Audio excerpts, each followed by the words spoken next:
A ética na investigación, algo que traballades no voso día a día, pero últimamente está collendo un pequeno componente administrativo, porque moitas convocatorias de subvención exixen que entreguedes coa vosa solicitude un informe ético emitido por un comité e moitas revistas científicas tamén para a publicación dos vosos artigos. Neste vídeo, da man da mentora ética da Universidade de Vigo, imos coñecer as estruturas éticas da UVigo e saber como vos poden axudar.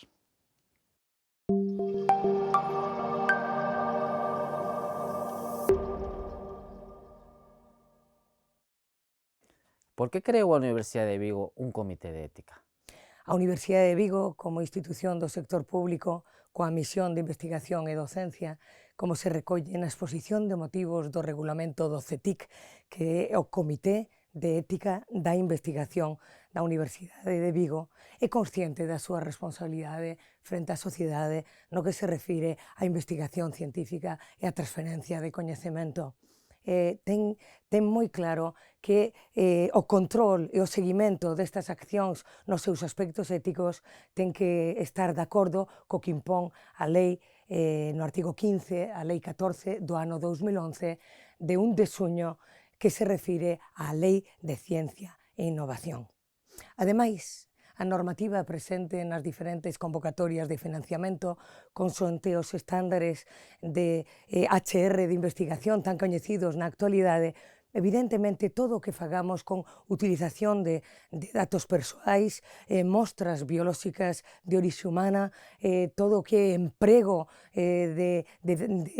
de mostras que sexan xenéticamente transformadas, mostras biolóxicas, etcétera, pois temos que seguir os aspectos éticos a través dun comité de ética creado donde se desenvolva ese ámbito de actuación e tendo moi claro, evidentemente, os requisitos legales que teñamos que ter en conta nas nosas actuacións. Como é o Comité de Ética da Universidade de Vigo e que outros comités específicos existen? Este comité de ética chamado CETIC, para que sexa máis fácil conocerlo, o que quere promover a ética na investigación.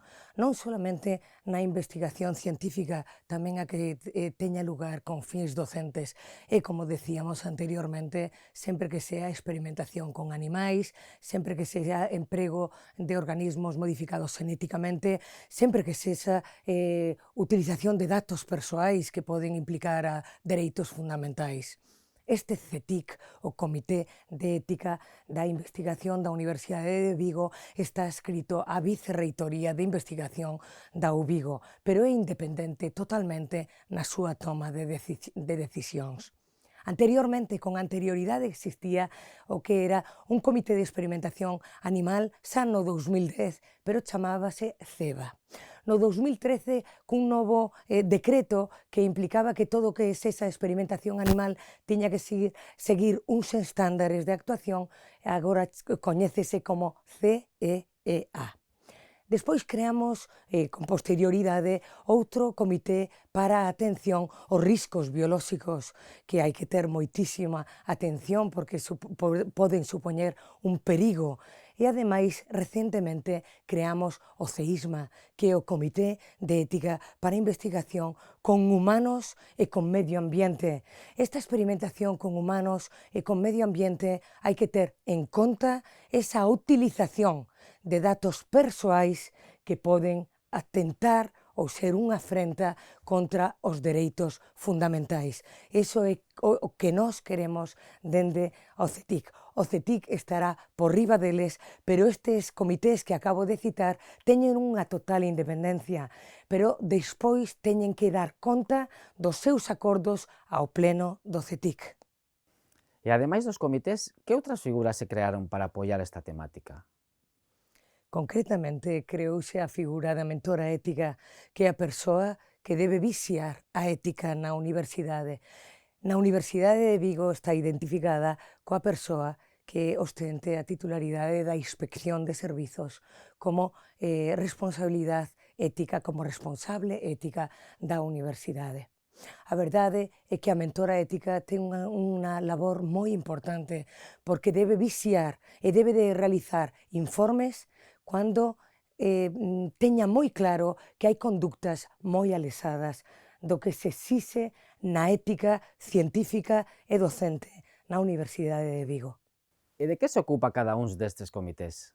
Pois podemos comenzar polo que na pirámide xerárquica sería o principal, o CETIC, o Comité de Ética da Investigación da Universidade de Vigo, que ten como función informar os proxectos científicos, os estudos, a calificación de traballos científicos ou con fins docentes e avaliar as características principais do que acabo de decir, pero sempre tendo en conta, como decíamos con anterioridade, esa utilización de datos persoais, experimentación con animais, o emprego de organismos modificados genéticamente e avaliar a investigación que se realiza.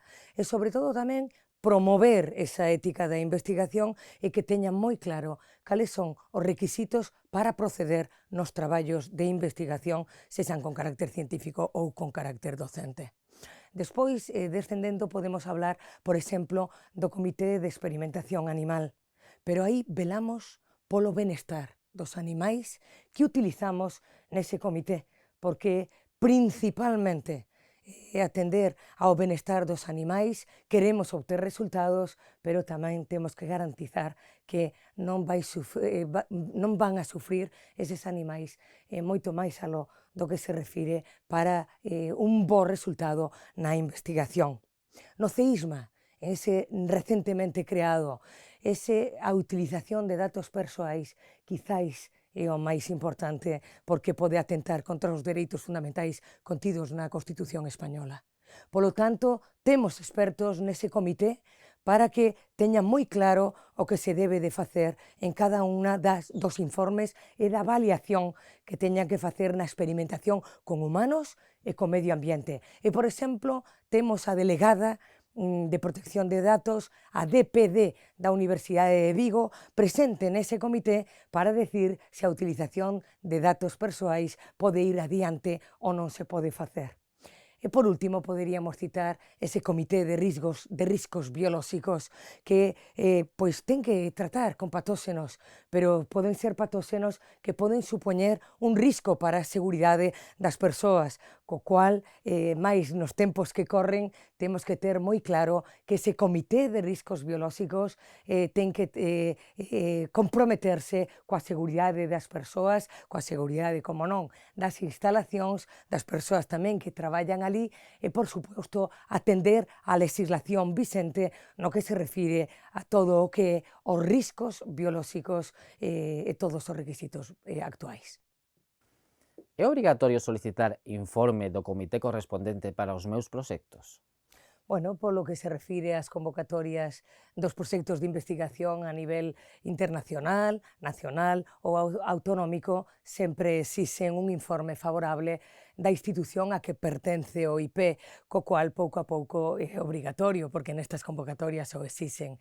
Tamén, por garantía de calidade científica, eu creo que, se non obrigatorio, o mellor para a institución a que pertenzan as persoas que queren presentar un proxecto.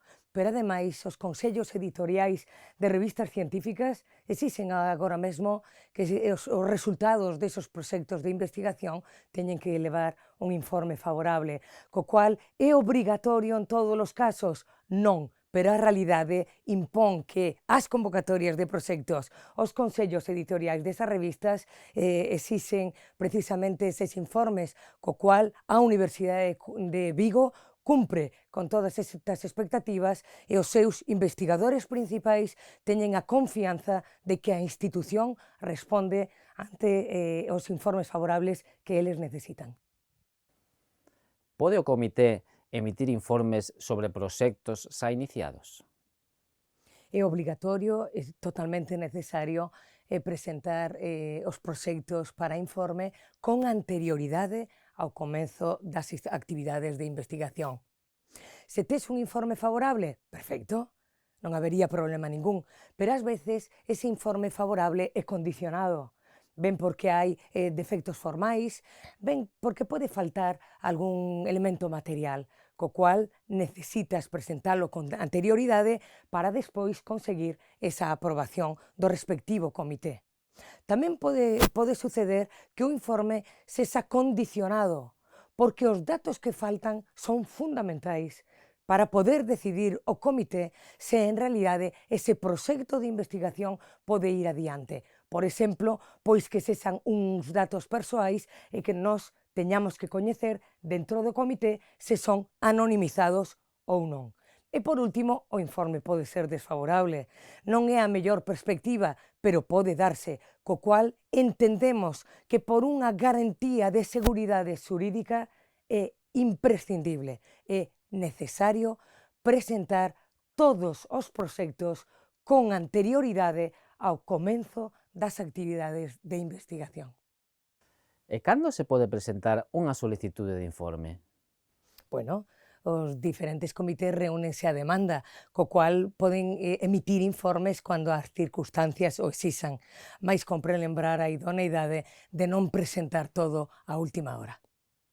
Se nunha investigación soamente se van a realizar enquisas ou entrevistas anónimas, é necesario solicitar a aprobación polo Comité de Ética? Sí, neste caso concreto no CEISMA, que é o Comité de Ética para a Investigación con Humanos e Medio Ambiente. Trátase dunha medida de precaución, pero necesaria, para ver se esa anonimización é real, tamén se en realidade é unha codificación que permite asociar de novo, tamén para se a folla informativa e de consentimento é a correcta, e como non, estamos ante datos sensibles de persoas que poden implicar un risco incluso psicolóxico, co cual a utilización de datos persoais hai que levala dun xeito moi determinado e para iso ten previsto certos mecanismos de protección ese CEISMA, pero repito, ese Comité de Ética de Investigación con Humanos e Medio Ambiente exixe que con carácter previo a esa, digamos, utilización de datos persoais temos que dirixir o noso informe ou a nosa solicitude de permiso ao CEISMA.